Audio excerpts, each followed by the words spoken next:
સુરતના Sachin police લોકઅપનો video બનાવવાનું યુવકને ભારે પડ્યું હતું। વિડીયો સોશિયલ મીડિયામાં વાયરલ કરતા પોલીસે યુવકની અટકાયત કરી હતી। आज की 7-8 महीना पहला हूँ सचिन पुलिस बहु पॉलिटिक्स में जाएगा तो भी को गैंग चलाएगा। कोई दिवस में जब तक सत्य है माराथी भूल जाएगी तब तक भी किसी भाव को तकलीफ रहेगा। આવી રીતે કોઈ દિવસ કરશું નહીં। આજરોજ એક વોટ્સઅપ ગ્રુપમાં એક વિડીયો વાયરલ થયેલો છે। એ વિડીયોમાં એક પોલીસ સ્ટેશનના લોકઅપમાં આરોપી રહેલો છે અને બહારથી કોઈ વ્યક્તિ એનો વિડીયો બનાવે છે અને એ વિડીયોમાં આધારે રીલ બનાવી અને વોટ્સઅપમાં વાયરલ કરવામાં આવેલું છે।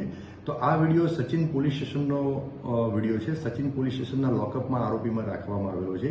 પણ આ વિડીયો જે છે એ આશરે 7 મહિના જૂનો એટલે કે ડિસેમ્બર 2023 ના સમયગાળા દરમિયાન ઉતારવામાં આવેલો છે। જે આરોપી સચિન પોલીસ સ્ટેશનના લોકઅપમાં રાખવામાં આવેલો એનું નામ સુબોધ ધર્મેન્દ્રભાઈ રામાણી છે અને એ જે તે વખતે એના વિરુદ્ધમાં શરીર સંબંધી ગુનો દાખલ થયેલો હતો એટલે પોલીસે ધરપકડ કરી અને એના પોલીસ સ્ટેશનના લોકઅપમાં મૂકેલ હતો। આ વિડીયો વાયરલ થયો એના પછી સચિન પોલીસે તાત્કાલિક આ જે આરોપી જે છે એને બોલાવી અને યોગ્ય અટકાયતી પગલાં પણ લેવામાં આવેલ છે અને એને આ બાબતે આરોપીએ બાહેધરી પણ આપેલી છે કે આ રીતે ફરીથી કોઈ વિડીયો બનાવી અને વાયરલ કરી અને આ રીતનું સસ્તી પ્રસિદ્ધિ મેળવવાનો પ્રયત્ન નહીં કરીશ। આ રીતની એક લેખિતમાં બાહેધરી પણ પોલીસને આપેલી છે।